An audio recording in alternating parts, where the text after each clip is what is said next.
नमस्कार, दृष्टि the vision education में आपका हार्दिक स्वागत, अभिनंदन।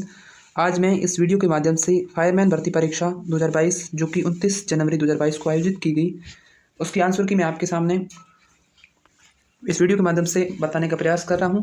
इस वीडियो में सिर्फ राजस्थान जीके की आंसर की मैं आपके सामने प्रस्तुत करूँगा। तो इस प्रकार पहला प्रश्न हमारा, निम्नलिखित में से कौन सा युग्म वाद्य यंत्र एवं उनके प्रकार से संबंधित सही सुमेलित नहीं है।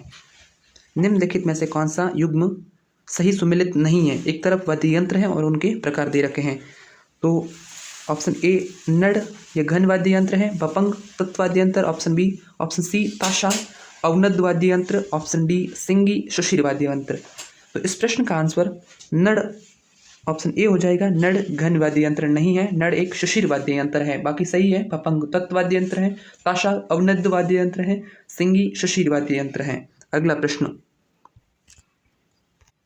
दूसरा प्रश्न, राजस्थान के किस भाग में मिश्रित पतझड़ वाले वन पाए जाते हैं। राजस्थान के किस भाग में मिश्रित पतझड़ वाले वन पाए जाते हैं। Option A Udaipur, Chittorgarh, Sirohi, Bundi, option B Dungarpur, Banswara, Pratapgarh, Jhalawar, option C Alwar, Jaipur, Churu, Jhunjhunu, option D Jodhpur, Jaisalmer, Bikaner, Barmer. तो इस प्रश्न का answer Udaipur, Chittorgarh, Sirohi, Bundi, option A होगा, क्योंकि मिश्रित पतझड़ वन जहाँ पर पाए जाते हैं, जिस स्थानों पर 50 से 80 सेमी तक वर्षा होती है, वहाँ पर मिश्रित पतझड़ वाले वन पाए जाते हैं। तो मिश्रित पतझड़ वन उदयपुर, चित्तौड़गढ़, सिरोही, बूंदी, राजसमंद, प्रतापगढ़ एवं इसके जयपुर के आसपास भागों में पाए जाते हैं। प्रश्न तीसरा, किस चित्र शैली में पशु पक्षियों की बहुतायता रहती है या बहुतायता देखने को मिलती है। ऑप्शन ए बीकानेर चित्रशैली, ऑप्शन बी नाथद्वारा चित्रशैली, ऑप्शन सी बूंदी चित्रशैली और ऑप्शन डी जयपुर चित्रशैली। पशु पक्षियों का चित्रण हमें बूंदी चित्रशैली से देखने को मिलता है। तो इस प्रकार इस प्रश्न का आंसर सी हो जाएगा, बूंदी चित्रशैली। अगला प्रश्न, राजस्थान के किस भाग में शुष्क खेती की जाती है। बारानी कृषि की जाती है या शुष्क कृषि की जाती है, ड्राई फार्मिंग की जाती है। तो राजस्थान के पश्चिमी भाग में शुष्क खेती की जाती है, तो आपको ये पता होगा। तो ऑप्शन दे रखे हैं पश्चिमी भाग, पूर्वी भाग और दक्षिणी भाग एवं दक्षिणी पूर्वी भाग। तो जाहिर सी बात है, इस प्रश्न का आंसर पश्चिमी भाग होगा, ऑप्शन ए पश्चिमी भाग। अगला प्रश्न देखते हैं, पांचवा प्रश्न, निम्नलिखित में से कौन सा युग्म सुमेलित नहीं है। निम्नलिखित में से कौन सा युग्म सुमेलित नहीं है। एक तरफ आरटीडीसी के होटल के नाम है और उनके स्थान देख रखे हैं दूसरी तरफ। तो Kajri Udaipur, option A, option B Dhola Maru Jodhpur, option C Moomal Jaisalmer, option D Khadim Ajmer. तो इस प्रश्न का आंसर ढोला मारू होगा। ढोला मारू जोधपुर में नहीं होकर ढोला मारू बीकानेर में, ढोला मारू होटल बीकानेर में संचालित है। तो ऑप्शन बी सही है इसका। कजरी उदयपुर, मूमल जैसलमेर, खादिम अजमेर, ऑप्शन बी इसका सही है, जो कि प्रश्न में दे रखा है सुमेलित नहीं है। ढोला मारू बीकानेर में संचालित होटल है। छठा प्रश्न, राजस्थान राज्य मानवाधिकार आयोग के अध्यक्ष एवं सदस्यों की चयन समिति में निम्नलिखित में से कौन नहीं होता है। राजस्थान राज्य मानवाधिकार आयोग के अध्यक्ष एवं सदस्यों के चयन समिति में निम्नलिखित में से कौन नहीं होता है। ऑप्शन ए विपक्ष का नेता, ऑप्शन बी गृह मंत्री, ऑप्शन सी मुख्यमंत्री, ऑप्शन डी राज्यपाल। तो यहाँ पर इस समिति का गठन राज्यपाल करता है, न कि इसका सदस्य होता है। राज्यपाल इसका सदस्य नहीं होता है, बल्कि राज्यपाल समिति का गठन करता है। उस समिति के अंतर्गत विपक्ष के नेता, गृह मंत्री, मुख्यमंत्री वगैरह होते हैं। राज्य मानवाधिकार आयोग के सदस्यों का कार्यकाल 3 वर्ष या 70 वर्ष की आयु पूर्ण होने तक होता है।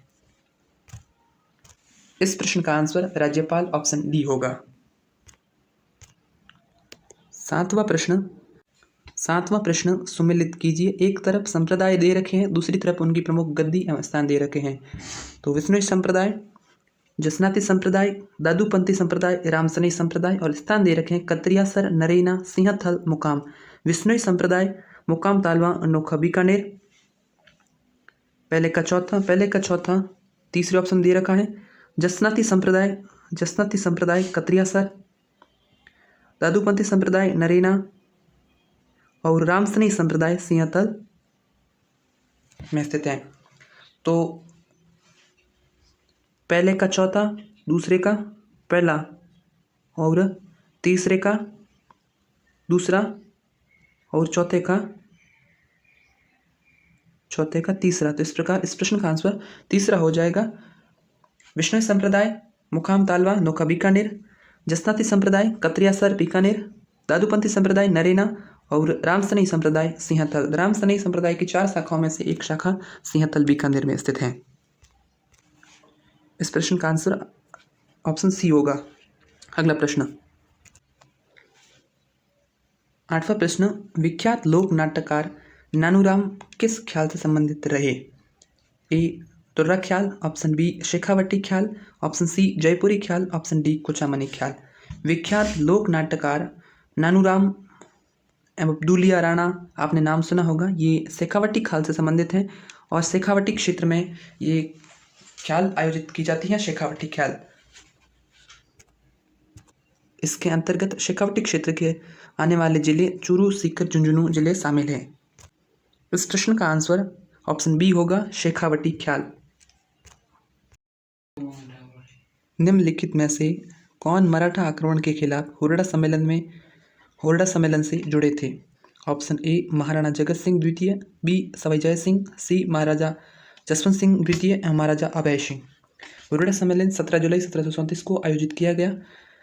इसमें महाराणा जगत सिंह ये सही है, बी सवाई जय सिंह ये भी सही है, और महाराजा जसवंत सिंह ये द्वितीय नहीं थे, जबकि यहाँ पर महाराजा अभय सिंह थे जोधपुर से। तो इस प्रश्न का आंसर ए, बी एवं डी होगा, ऑप्शन डी। होरडा सम्मेलन का गठन मराठाओं के विरुद्ध आक्रमण करने के लिए एक नियोजित प्लान बनाने की कोशिश की गई थी, लेकिन वो सफल नहीं हुआ। इसमें लगभग सभी रियासतों के राजा शामिल थे। चलते हैं अगले प्रश्न की ओर। प्रश्न संख्या 10, निम्नलिखित में से कौन हल्दी घाटी के युद्ध में महाराणा प्रताप की तरफ से युद्ध में शामिल हुआ?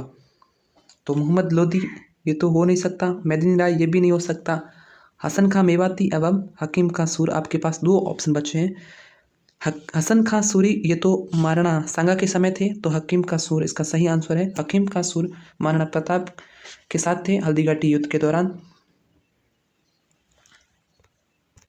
हल्दी घाटी युद्ध में जो हरावल की सेना होती है उसमें शामिल थे हकीम खां सूर। तो इस प्रकार इस प्रश्न का आंसर डी होगा, हकीम खां सूर। अगला प्रश्न हमारे सामने, राजस्थान की रुणित सरिता किस नदी को कहा जाता है? Option A Ruparel, option B Banas, option C Banganga, option D Ghaggar नदी को। प्रश्न संख्या 11, इस प्रश्न का आंसर बाणगंगा नदी होगा। बाणगंगा नदी को रुणित सरिता के नाम से भी जाना जाता है। बाणगंगा नदी का उद्गम अरनासर की पहाड़ियों से होता है। इसकी सहायक नदियाँ गुमटी नाला, सूरी नदी, पलोशन नदी। इसकी लंबाई 240 किलोमीटर। यह आंतरिक अपवाह प्रणाली की नदी है और इसे रुणित नदी कहते हैं। 12वां प्रश्न, मांडव की पाल किस खनिज के उत्पादन हेतु प्रसिद्ध है? Option A feldspar, option B fluorite, option C pyrite, option D घिया पत्र। मांडव की पाल एवं काहिला क्षेत्र डूंगरपुर जिले में स्थित हैं, जो कि फ्लोराइट या फ्लोरस्पार के हेतु प्रसिद्ध हैं। इसका आंसर बी होगा, फ्लोरस्पार या फ्लोराइट। इसके अलावा जालोर, सीकर, सिरोही, अजमेर जिलों में भी फ्लोराइट पाया जाता है, और फेल्ड्स्पार अजमेर में पाया जाता है और पायराइट सीकर में पाया जाता है। घिया पत्र उदयपुर जिले में सर्वाधिक पाया जाता है। अगला प्रश्न 13वां प्रश्न, निम्नलिखित में से कौन सा युग्म सुमेलित नहीं है? निम्नलिखित में से कौन सा युग्म सुमेलित नहीं है? एक तरफ दुर्ग दे रखे हैं और दूसरी तरफ अलाउद्दीन खिलजी के समय जो आक्रमण के समय शासक थे उनके नाम दे रखे हैं। चित्तौड़ में Rana Ratan Singh, option A, option B Siwana Maldev, option C Ranthambore Hamirdev, option D Jalore Kanhaddev. तो यहाँ पर सिवाणा का मालदेव नहीं था, सिवाणा का शासक सातलदेव था अलाउद्दीन ने जब आक्रमण किया तब। इस प्रकार इस प्रश्न का आंसर ऑप्शन बी होगा, सिवाणा मालदेव। अगला प्रश्न देखते हैं। 14वां प्रश्न, राव जयसिरो छंद ग्रंथ की रचना किसने की? ये ग्राम विकास अधिकारी भर्ती परीक्षा प्रश्न पेपर द्वितीय में यह भी प्रश्न पूछा गया था। राव जयसिरो छंद ग्रंथ की रचना किसने की थी? तो इस ग्रंथ की रचना बीटू सूजा द्वारा की गई।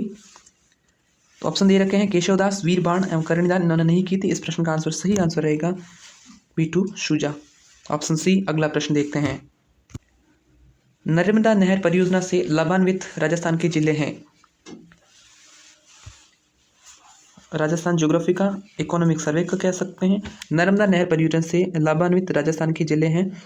आरएस भर्ती परीक्षा 2018 में प्रश्न पूछा गया था ये कि नर्मदा नहर परियोजना से राजस्थान के कौन से जिले लाभान्वित हैं। Option A Jodhpur Nagaur, option B Churu Jhunjhunu, option C Hanumangarh Ganganagar, option D Jalore Barmer. इस प्रश्न का आंसर डी होगा। जालोर एवं बाड़मेर जिले नर्मदा नहर परियोजना से लाभान्वित होते हैं और एकमात्र नहर परियोजना जो फव्वारा पद्धति पर आधारित है, नर्मदा नहर परियोजना। 16वां प्रश्न, मुंशी देवी प्रसाद ने किसको राजस्थान का अबुल फजल की संज्ञा दी है। मुंशी देवी प्रसाद ने किसको राजस्थान का अबुल फजल की संज्ञा दी है। ऑप्शन ए विजयदान देथांग, option B Kanhaiyalal Sethia, option C Suryamal Mishran और ऑप्शन डी मोहनौत नैन सिंह। मुंशी देवी प्रसाद ने राजस्थान का अबुल फजल मोहनौत नैन सिंह को संज्ञा दी है, जो कि मारवाड़ के शासक जसवंत सिंह के दरबार में रहते थे मोहनौत नैन सिंह। इस प्रकार इस प्रश्न का answer मोहनौत Nain Singh option D होगा। सुमेलित कीजिए। एक तरफ पर्यटन स्थल दे रखे हैं और दूसरी तरफ स्थान दे रखे हैं जो उनको सुमेलित करना है। सोनी जी की नसियाँ, 84 खंभों की छतरी, बड़ा बाग, सुनहरी कोठी, ये पर्यटन स्थल दे रखे हैं। एक तरफ स्थान दे रखे हैं टोंक, जैसलमेर, अजमेर, बूंदी। सोनी जी की नसियाँ अजमेर में स्थित हैं। 84 खंभों की छतरी बूंदी में स्थित है। ए का सी और बी का डी, ए का सी बी का डी। और बड़ा बाग की छतरियाँ जैसलमेर में, बड़ा बाग की छतरियाँ जैसलमेर में और सुनहरी कोठी टोंक में अवस्थित हैं। तो चौथे का पहला। तो इस प्रश्न का आंसर सी होगा। सोनी जी की नसियाँ अजमेर में, 84 खंभों की छतरी बूंदी में, बड़ा बाग जैसलमेर में, सुनहरी कोठी टोंक जिले में अवस्थित हैं। प्रश्न संख्या 18,